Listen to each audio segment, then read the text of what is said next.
Welcome back to my channel. Na-promise ko sa inyo guys na igagala ko kayo sa loob ng Dunrobin Castle. So, bago tayo aakyat sa taas, ipapakita ko sa inyo. Ito ang harap ng castle. So, maraming tour bus. Yan, Eurobus.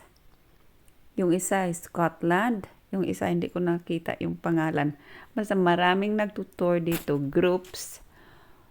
May parking lot din.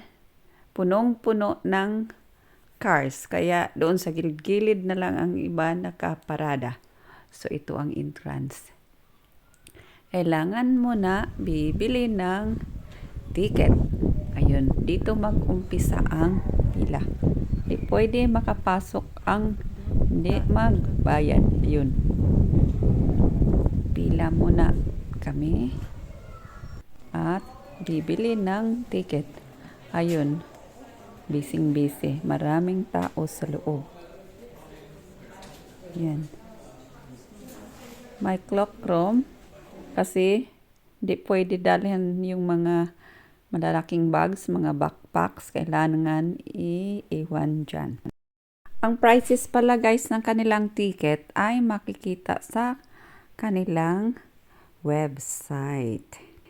Umpisa na tayo guys ng ating pag-iikot. So, aakyat tayo dyan sa hagdanan. Diba ang ganda? Ayun. Yung mga displays nila, mga deer, yung mga ulo ng mga deer, ayun, collection yan nila. Tapos, sa ganda, gusto ko rin may mga souvenir ako, kaya may pusing-pusing ako sa gilid-gilid. Pero hindi naman masyadong marami. So, sa second na hagdanan, yung paakyat, may babae dyan. Oh, siya ang taga-check kung talagang may ticket ba yung mga taong pumapasok. Habang nag-iikot tayo, sasabihin ko sa inyo, ikwento ko sa inyo bakit interesado akong papasok dito sa castle.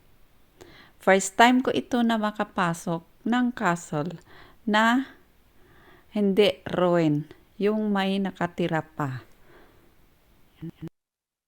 Nakakita lang kasi ako ng castle guys, doon sa Pilipinas, yung nasa fairy tale books or sa mga movies, yun lang. At talagang gustong-gusto ko yun makita yung history, yung anong mga suot nila noon, mga gamit, at saka yung mahilig ako talaga sa mga historical places at saka museum. Kaya isi-share ko sa inyo kung ano man ang nakita ko. Diba ang ganda ng building nila? Ayun. Sige, enjoy lang tayo. At iikot ko kayo sa lahat na rooms na open. Kasi ito na castle. 189 rooms. Pero hindi lahat ang open for the public kasi nga may nakatira pa. Ito ang kanilang dining room.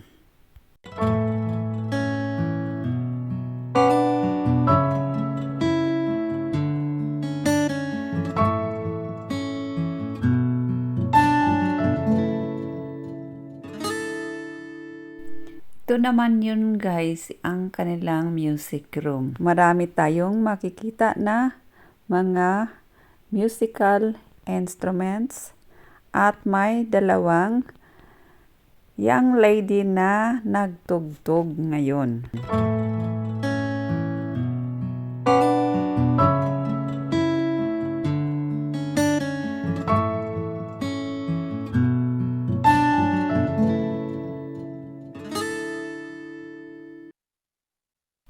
Tingnan niyo guys yung design ng ceiling. Di ba ang ganda? Ito naman din yung kanilang breakfast room.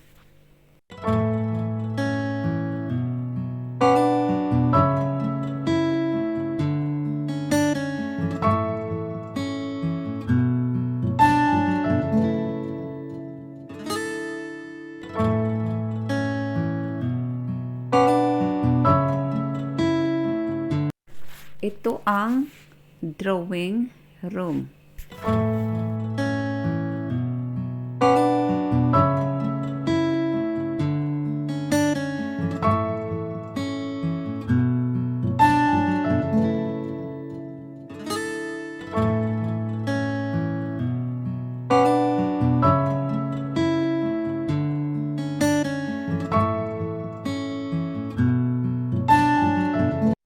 Kasunod naman itong kanilang library.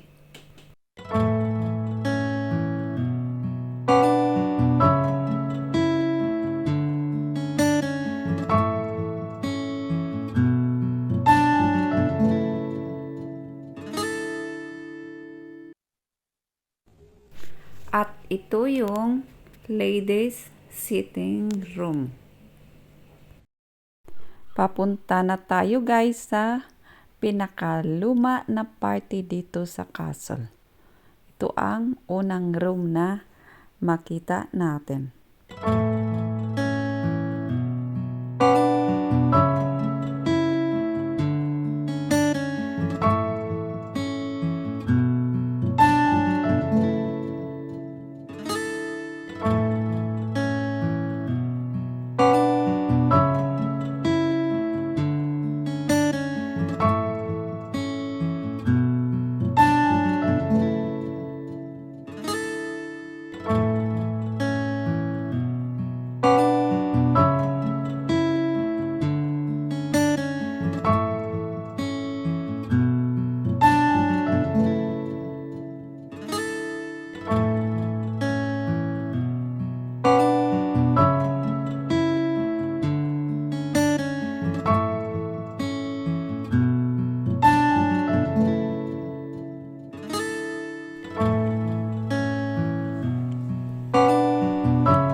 Andito na tayo guys sa seamstress room.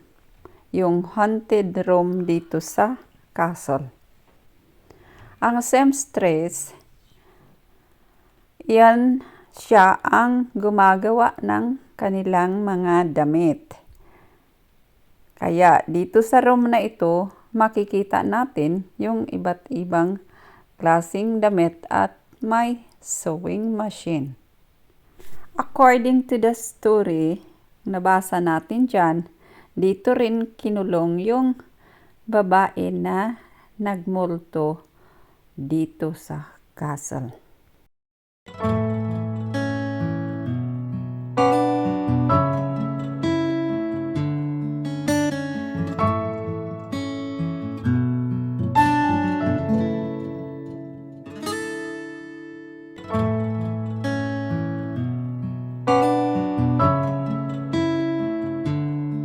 So, pababa kami sa isang floor para makita ang ibang mga rooms na pwede namin puntahan.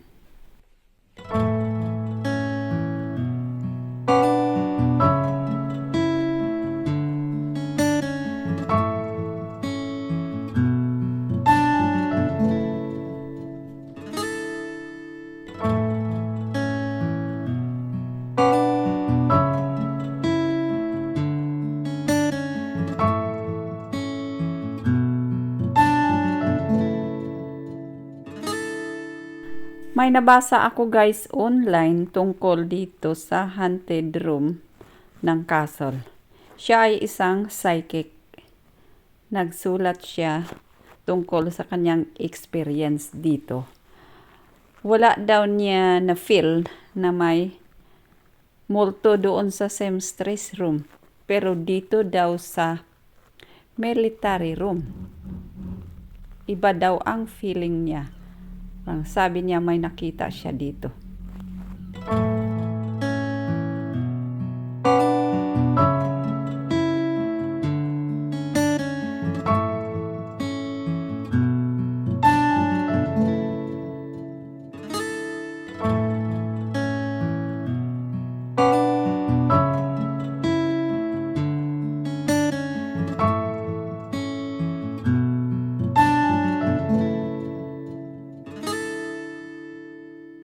Napahinto ako dito guys sa kanilang collection. Tingnan ninyo ang ganda.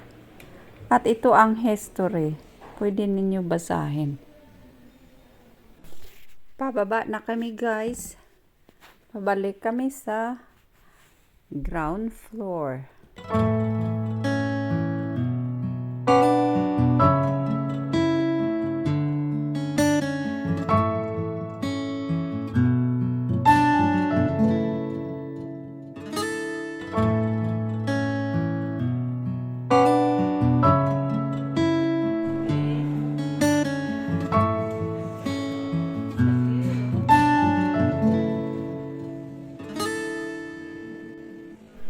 Lastly, dito tayo sa gift shop.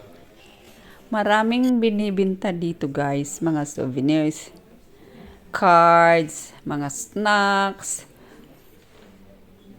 Yan, pero hindi ko nakuhaan lahat ng video kasi maraming tao.